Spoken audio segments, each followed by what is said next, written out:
inteligência artificial, ela já está por toda parte.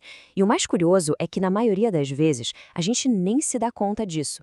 Ela está aí, quietinha, remodelando o nosso mundo, das coisas mais simples do dia a dia até as decisões mais complicadas. Já parou para pensar como é que o celular desbloqueia só de olhar para o nosso rosto? Ou quando um serviço de streaming parece que leu a nossa mente e recomenda aquele filme perfeito? Pois é, a resposta para tudo isso é inteligência artificial.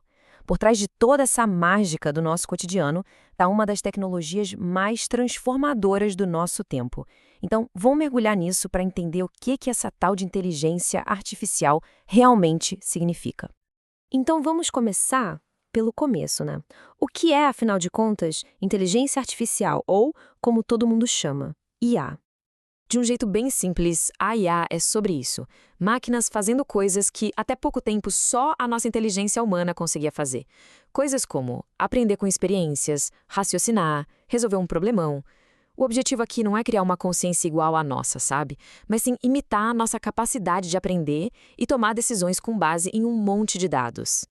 A IA moderna se apoia em alguns pilares bem importantes. O primeiro é o machine learning, ou aprendizado de máquina. Pensa nele como um detetive que analisa um monte de pistas, os dados, para encontrar padrões. Já o deep learning é tipo um machine learning com superpoderes, usando redes complexas que lembram o nosso cérebro para tarefas como reconhecer uma foto. Aí tem o processamento de linguagem natural, que é o que faz as assistentes virtuais entenderem o que a gente fala. E, por fim, a visão computacional, que dá olhos para um carro autônomo, permitindo que ele veja e entenda o mundo à sua volta. E aqui, tem um ponto fundamental. Toda IA que existe hoje é o que a gente chama de inteligência artificial restrita. O que isso quer dizer? Que ela é uma especialista. Pode ser um gênio para jogar xadrez, mas é totalmente inútil para, fazer um café. Aquela ideia de uma IA super inteligente, como as dos filmes, bom, isso ainda está bem longe, viu? E claro que essa tecnologia não surgiu da noite para o dia. Foi uma jornada longa, de uns 70 anos, cheia de avanços incríveis, mas também de muito ceticismo e momentos decisivos. Tudo começou lá nos anos 50, mais como um conceito filosófico. Só que a tecnologia da época não ajudou, o que levou ao chamado inverno da IA nos anos 70, um período de pouca grana e muita desconfiança. A grande virada, o momento que chocou o mundo, foi em 1997. O computador Deep Blue, da IBM, venceu o campeão mundial de xadrez Garry Kasparov. Ali, ficou provado que as máquinas podiam sim pensar estrategicamente. Mas o verdadeiro salto veio nos anos 2010, com a revolução do Deep Learning. Foi isso que nos trouxe para a era que a gente vive hoje, a era da IA generativa, com ferramentas como o ChatGPT se tornando parte do nosso dia a dia. E é justamente essa IA generativa que nos leva a um dos campos mais fascinantes e, olha, mais polêmicos do momento: a arte. O processo por trás disso é impressionante. Tudo começa com um simples comando de texto. Vamos imaginar que alguém escreve um astronauta andando a cavalo no estilo de Van Gogh. A IA, que já analisou bilhões de imagens e textos, quebra esse pedido em conceitos: astronauta, cavalo, estilo de Van Gogh. E gera uma imagem totalmente nova que combina tudo isso de uma forma que faz sentido. É incrível. E esse debate explodiu em 2022, quando essa imagem que estamos vendo, criada por uma IA, venceu um concurso de arte. A comunidade de artistas humanos ficou furiosa. E a pergunta ficou no ar: isso é a arte de verdade? O que significa ser criativo agora? O interessante nessa citação é que ela captura a ansiedade econômica por trás da discussão filosófica. Para muitos artistas, a IA não é só uma ferramenta nova, é uma ameaça direta ao trabalho, ao ganha-pão deles. E as controvérsias são bem complexas. A IA aprende com arte que já existe, que muitas vezes é protegida por direitos autorais. E aí, quem é o autor da obra final? A pessoa que escreveu o comando ou a máquina? Além disso, o impacto econômico é real, com artistas e até empresas gigantes como a Getty Images já entrando com processos judiciais contra os desenvolvedores de IA. Mas essa capacidade da IA de analisar padrões visuais não se limita à arte.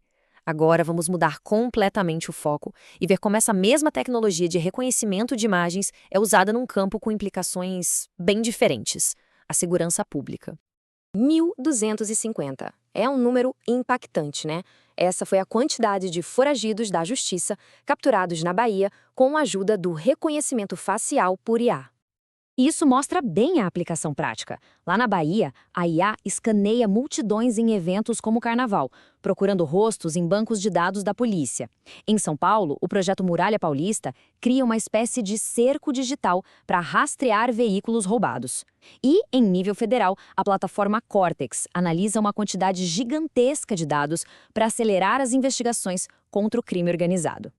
Isso nos leva a um dos conceitos mais poderosos e também mais polêmicos, o policiamento preditivo.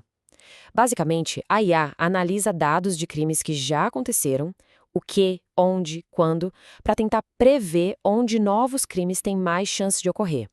A ideia é permitir que a polícia use seus recursos de forma mais inteligente, agindo antes que o crime aconteça. Então, olha que interessante. A gente tem a IA criando arte e gerando debate sobre a alma da criatividade e, ao mesmo tempo, a mesma tecnologia ajudando a prender criminosos e a prever o crime. Isso nos coloca em uma verdadeira encruzilhada. O dilema é claro. De um lado, um potencial imenso para automação, eficiência e solução de problemas. Do outro, riscos bem sérios. Algoritmos que podem perpetuar preconceitos que já existem, disputas de propriedade intelectual, a perda de empregos e a assustadora possibilidade de criar desinformação em massa, como os deepfakes. Para lidar com esses riscos, um grande foco da pesquisa hoje em dia é a chamada IA explicável. A ideia é criar sistemas que não só dão uma resposta, mas que conseguem explicar o porquê de terem chegado àquela conclusão. É como se a gente conseguisse abrir a caixa preta da IA para entender como ela pensa. E isso nos leva a um princípio fundamental para o futuro. A IA pode ser uma ferramenta de análise incrível, mas a responsabilidade final, a decisão de agir, deve permanecer sempre nas mãos de um ser humano. A IA já está aqui, e ela avança numa velocidade impressionante. Por isso, a grande questão que fica não é se vamos usá-la, a questão é como vamos guiá-la, que papel a gente vai escolher para ela na construção do futuro que queremos.